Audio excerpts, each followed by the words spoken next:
Los baroreceptores no miden presión, sino que miden o detectan el estiramiento que se produce en las paredes de los vasos sanguíneos a consecuencia de una presión. Bueno, y aquí yo le puse que están los baroreceptores del seno carotídeo y los baroreceptores del callodo aórtico.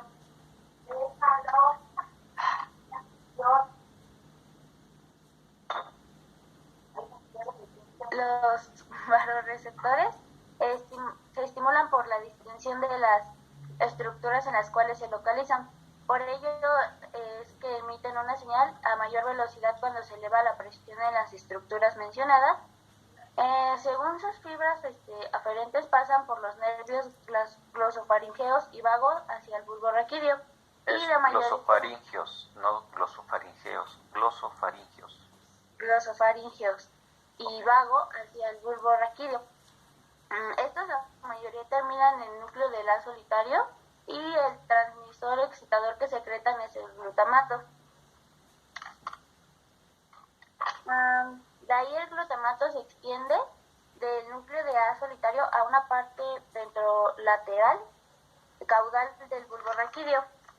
Entonces ahí se estimulan a las neuronas inhibidoras que secretan ácido aminobutírico y se proyectan en la región rostral ventrolateral del bulbo raquídeo.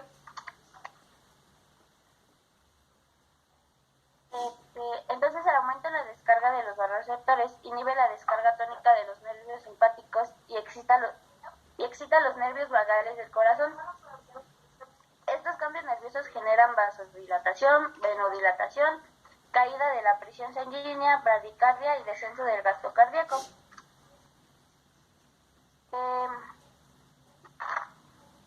Yo encontré que, en un video que lo resumían como un aumento de la presión arterial aumenta la distensión de los baroreceptores que estimula el núcleo del tracto solitario y inhibe al sistema simpático, lo que produce una vasodilatación y reducción propia de las propiedades cardíacas, y estimula al parasimpático que en el corazón produce un inhibio del nódulo sinusal y disminuye la frecuencia cardíaca.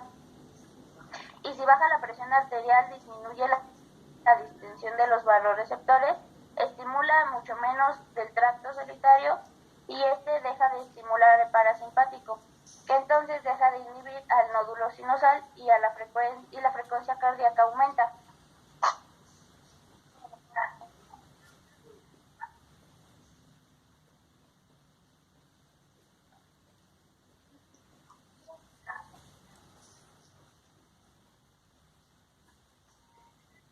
Bueno, pues las vías aferentes son aquellas vías nerviosas que transmiten información desde la periferia hasta el sistema nervioso central.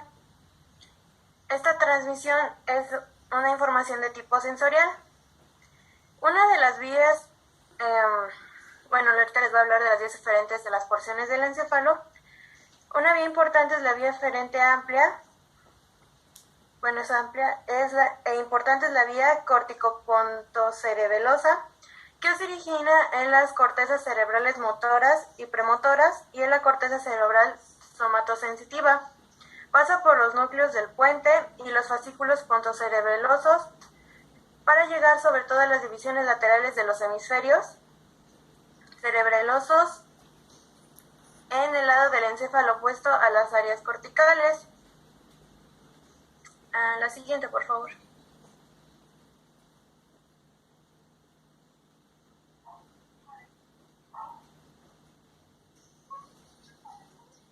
Otros fascículos importantes aferentes es el fascículo olivocerebeloso, que va desde la oliva inferior hasta todas las porciones del cerebro y se excita en la oliva por las fibras procedentes de la corteza cerebral motora, los ganglios basales, extensas regiones de la formación reticular y la médula espinal.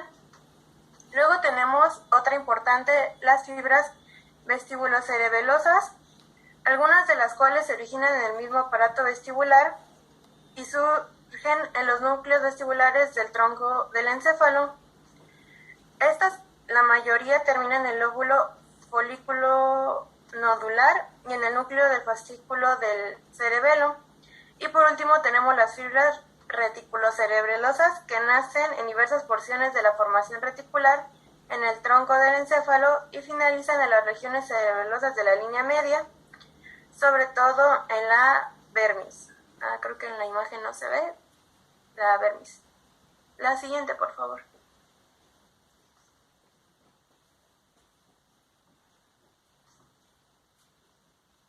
Bueno, ahora tenemos las vías aferentes desde la periferia. El cerebro recibe importantes señales sensitivas directas desde las porciones periféricas del cuerpo. Las dos más relevantes son el fascículo espinocerebeloso dorsal y el fascículo espinocerebeloso ventral. Estas vías espinocerebelosas son capaces de transmitir impulsos a una velocidad hasta 120 metros sobre segundo, que es la más alta entre todas las vías del sistema nervioso central.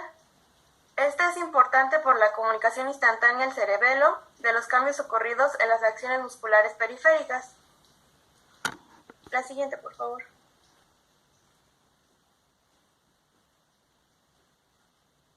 Bueno, pues los fascículos espinocerebrosos dorsales son señales transmitidas por fascículos, que valga la redundancia, espinocerebrosos, que proceden sobre todo de los usos musculares y en menor proporción de otros receptores somáticos repartidos por el cuerpo. Todas estas señales informan al cerebro sobre el estado de cada momento de contracción muscular, el grado de tensión en los tendones musculares, la posición y la velocidad de movimiento de las diversas partes del cuerpo y las fuerzas que actúan sobre las superficies corporales.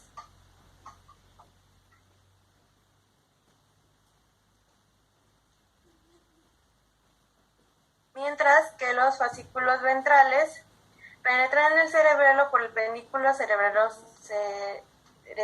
superior para acabar a ambos lados del cerebelo. Se activan básicamente por señales motoras que llegan a las astas anteriores de la médula espinal, desde el encéfalo a través de los fascículos corticoespinal y rubroespinal, los generadores internos de patrones motores en la propia médula. Por lo tanto, esta vía de fibra ventral comunica al cerebelo de señales motoras que han llegado a las astas anteriores.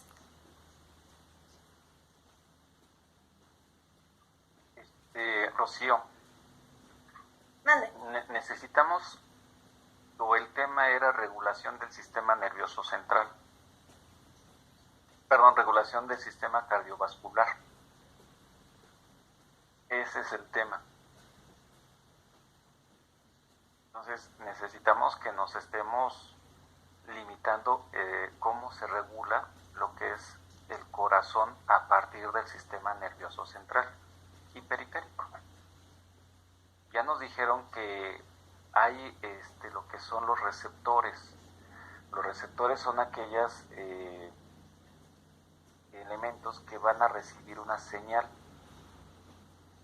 y esa señal que van a recibir la van a mandar al sistema nervioso central. A esa transmisión del impulso eléctrico, a ese estímulo que va desde los receptores al sistema nervioso central, se llama vía eferente. Sí, vía eferente. ¿Sí? ¿Quedó claro? Vía aferente. ¿Ok?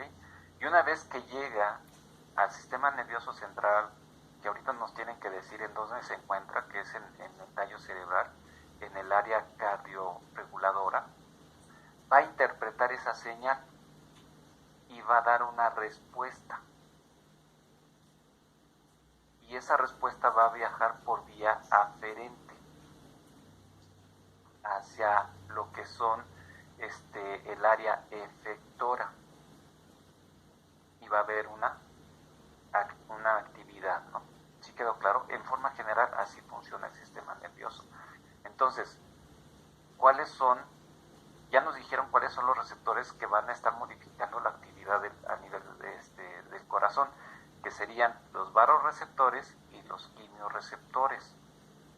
Pero, ¿cuál es o por dónde va a viajar esos estímulos que captan estos receptores sensoriales, baroreceptores y quimiorreceptores. ¿Por dónde van a viajar estos impulsos?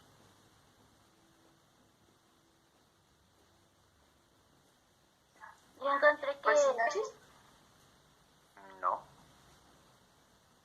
Yo encontré que la información captada por esos baroreceptores es enviada a través de vías aferentes a un centro integrador localizado en el sistema nervioso central. Y entonces va a elaborar una respuesta que viaja por las vías aferentes hacia los efectores, que van a modificar o no la variable que se ha medido. Entonces, esta vía aferente son dos nervios, que es el nervio vago y el hipogloso. No, perdón, el glosofaringio, con el hipogloso. Es el glosofaringio. ¿Ok? Pero vamos a tener que ampliar un poquito más de lo que es las vías aferentes. Perdón, lo que son los receptores, porque vamos a encontrar baroreceptores, quimiorreceptores, y vamos a ver que hay baroreceptores a nivel de lo que es las arterias carótidas, pero también vamos a encontrar en la aorta, y también vamos a encontrar en la aurícula derecha, en la vena cava superior y vena cava inferior. Y los quimiorreceptores también vamos a encontrarlo en lo que es en la carótida y también en la aorta. Que esos son los que a nosotros nos interesa, porque realmente los baroreceptores los vamos a encontrar en el riñón, lo vamos a encontrar en lo que es en el sistema nervioso también, ¿sí? Pero ahorita nos interesa más lo que es el corazón. Entonces, esa vía aferente es el nervio vago y lo que es el nervio glosofaringio. Y si estamos hablando de lo que son el seno carotidio, que es ahí donde se encuentran los baroreceptores, es una rama del nervio glosofaringio que se llama nervio de Hering. Y si estamos hablando de lo que es a nivel del acallado de la aorta o lo que es el seno aórtico, sería por el nervio vago y se llama nervio de Sion. ¿Ok? Bueno, ¿qué más? ¿Nervio de qué, Doc? Perdón. Ion. El callador. Lo que es el seno aórtico, seno aórtico es CYON, que es una rama del nervio vago. Gracias, Guru. Ahora, estos nervios van a llegar a donde nos comentabas, que es el área integradora que se encuentra en el bulbo raquídeo, en el área rostral, o en la región rostral. ¿Ok? Sí, doctor. Bueno, ¿qué más?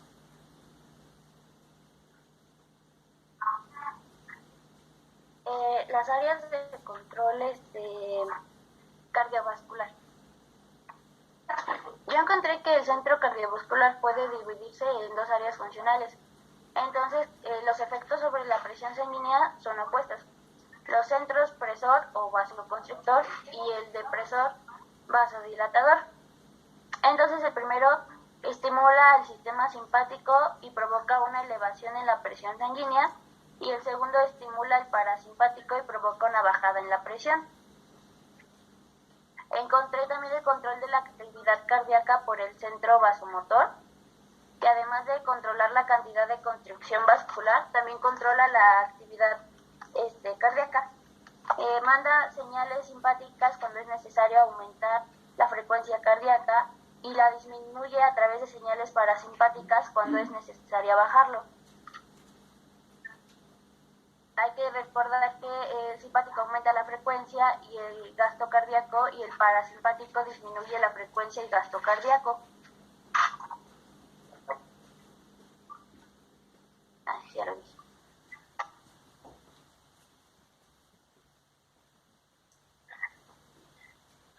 Bueno, pues las vías aferentes son las encargadas de enviar las respuestas motoras que generan el sistema nervioso central al sistema nervioso periférico. Estas están organizadas de una manera general y las principales vías eferentes que parten del cerebelo constan de los siguientes componentes.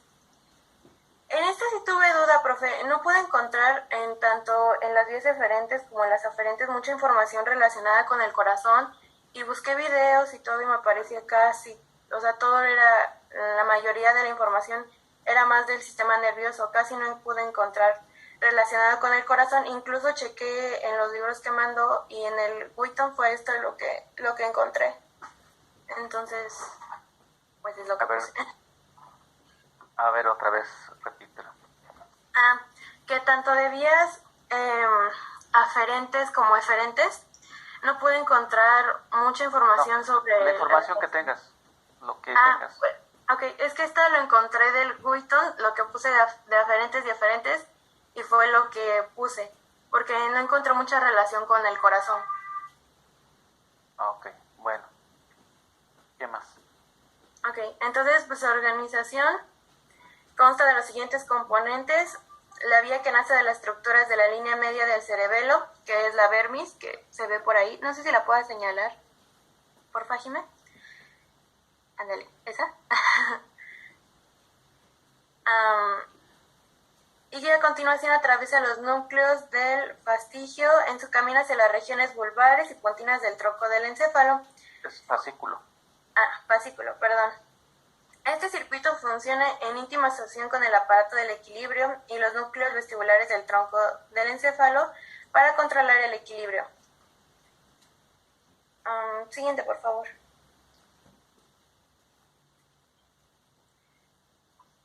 Bueno, vamos a saltarnos esto. Sí. El tema del sistema de regulación del sistema nervioso viene dentro de lo que es el capítulo de sistema cardiovascular. No tendrían que haberse ido a lo que es el capítulo propiamente del sistema nervioso. Y no es muy complicado, es sencillo. Son temas sencillos ya estos.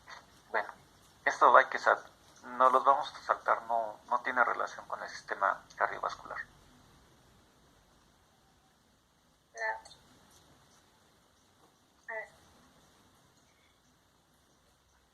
Bueno, la misión más importante del sistema, consiste en regular diversas actividades del organismo. Para desempeñarla debe controlar siguientes aspectos: la contracción de los músculos esqueléticos adecuados en todo el cuerpo, la contracción musculatura lisa de las vísceras, la secreción de sustancias químicas activas por parte de las glándulas exócrinas y endocrinas en muchas zonas del organismo.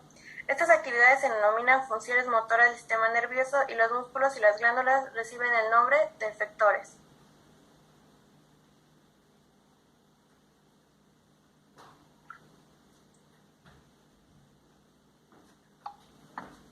Los efectores son, como le dijo mi compañera, representan un grupo fundamental. Los músculos representan un grupo fundamental de órganos efectores. Entonces, su función específica es un desarrollo de fuerza, utilizando la energía bioquímica almacenada en moléculas como la glucosa, la cual se aplica en diferentes órganos en una variedad de funciones. Por ejemplo, en la pared de órganos tubulares, vasos sanguíneos, uretes, oviducto, conductos excretores, los músculos lisos permiten la ejecución de movimientos coordinados de la pared de esos órganos, iniciados por estímulos generados en estructuras de marcapasos. Entonces, este movimiento determina el traslado del contenido de esos órganos. En órganos como el corazón, el músculo cardíaco forma una pared gruesa que al contraerse eleva la presión de volúmenes de sangre y entonces estos son expulsados en forma intermitente y se genera una gradiente de presión que es fundamental para la circulación sanguínea. En las extremidades y en el cuerpo se encuentran los músculos somáticos o también llamados esqueléticos o estriados, que parte de estos músculos se insertan en el tejido óseo de las extremidades y de otras regiones del cuerpo y entonces su actividad permite mantener y regular la postura del cuerpo y generar los movimientos. La de las glándulas, cuya función específica es la secreción, y a través del producto que liberan las glándulas participan en diversas funciones como pueden ser digestivas, excretoras, homeostáticas o de comunicación e integración.